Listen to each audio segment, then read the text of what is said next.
digamos, creo que afecta a la democracia y la independencia judicial y la división de poderes. A ver si entiendo. Usted no tenía los datos que demostraran o que dijeran, bueno, ¿qué delito cometió esta persona? Usted tenía a la persona ahí, pero no sabía qué había hecho. ¿Eso es lo que nos está diciendo? El contexto era general, de información que iba siendo como completada después, pero sin estar todo, digamos, como informado como se informa. O sea, las personas, el DNI, o sea, teníamos un caso de una persona que decía mexicano, o sea, bueno, hasta las 2 de la mañana yo no tuve la información de quién era esa persona mexicana.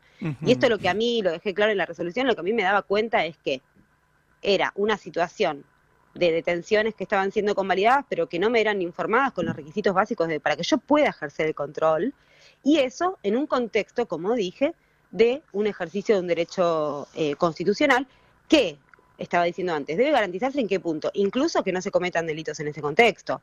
Y las investigaciones siguen. Esto fue algo frente al pedido de cese de la detención de la defensa. Yo como jueza no puedo controlar la legalidad de la detención, no me está siendo informada a tiempo, con los datos mínimos, ni el delito después, o sea, a tiempo después se completaba con el delito. Y eso a mí lo que me dio cuenta es de cómo se estaba llevando adelante por las fuerzas policiales estas detenciones sin que pudiera yo cumplir mi tarea.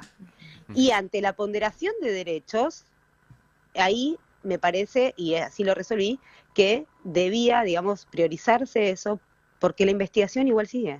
O sea, no había ningún motivo. Hubo casos donde las personas quizás están detenidas 8 horas y después se les da la soltura. O sea, esto ya pasó en otros casos donde después incluso hay condenas. Digo, no tiene nada que ver con la investigación que sigue a cargo del Ministerio Público Fiscal.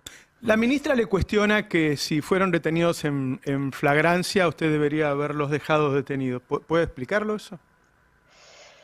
A ver, es esto que digo, o sea, hay un control, nosotros los jueces resolvemos con los elementos que tenemos en el momento que tenemos que resolver. Obviamente no se iba a dar la libertad a ninguna persona que, por ejemplo, tenga un pedido de captura, de hecho pasó con una persona.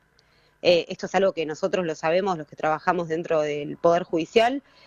Cuando se da una soltura, primero se chequea que la persona no tenga ningún pedido de captura previo. Pasó, había una persona que tenía un pedido de captura de Tucumán, del Poder Judicial de Tucumán, y eso es lo que uno garantiza, por supuesto, que esta soltura no permita que una persona que está siendo buscada por la justicia quede en libertad, ¿no? Esto es algo básico. Y esto nada tiene que ver con la situación de si hay antecedentes o no hay antecedentes, que los antecedentes se tienen que ponderar en el momento en que en un proceso penal se tienen que ponderar, que es, bueno, si avanza la investigación, se podrá pedir la prisión preventiva o en la condena o en cualquier momento. De todas maneras, si la persona tiene antecedentes, de todas maneras eso podrá ser valorado también en la investigación. O sea, usted quiere decir que si tiene pedido de captura, usted quedó detenido, pero los que tenían antecedentes y no tenían pedido de captura, usted dice, eso lo valoraré después en el proceso, pero no es razón para quedar Es que yo le pedí, detenido. perdón, pero yo le pedí, a todo esto, antes de resolver esto, yo le pedí las actuaciones a la Fiscalía, le di 2 horas para que me manden las actuaciones y en las actuaciones yo eventualmente iba a poder ver la singularidad. Ahora, se cumplió ese plazo. La Fiscalía no lo envía porque tampoco me pidió prórroga para enviarlo. Era obvio que digamos, yo no necesito las actuaciones para hacer un control de legalidad. En realidad la información que me dan es la que, después, si la información es falsa, habrá un problema. Pero en principio la información que se me da es la que cuenta, para que yo pueda hacer un control básico.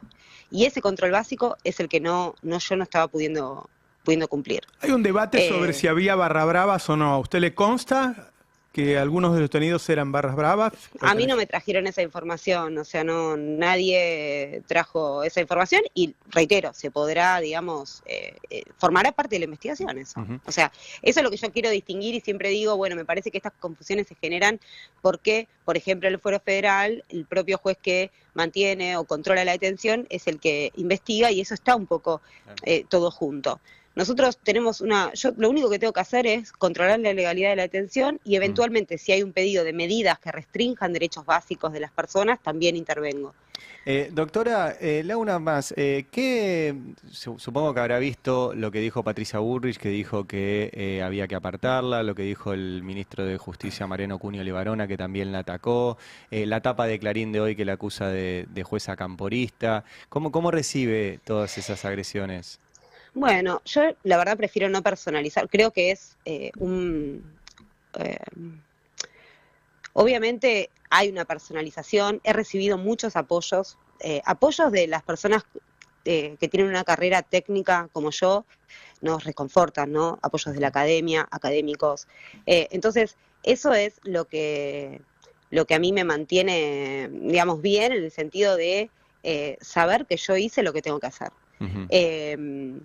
Y esas, creo que en definitiva dejan, digamos, es como si fuera un desprestigio del Consejo de la Magistratura que designa a los jueces y a las juezas, más que en lo personal, y bueno, digamos, lo que demuestran es una disconformidad con una decisión que se personaliza y que la verdad que no es algo, digamos que personalizado para nada. Yo cumplo mi función, yo trabajo con la Constitución y es lo que tenía que hacer. Uh-huh.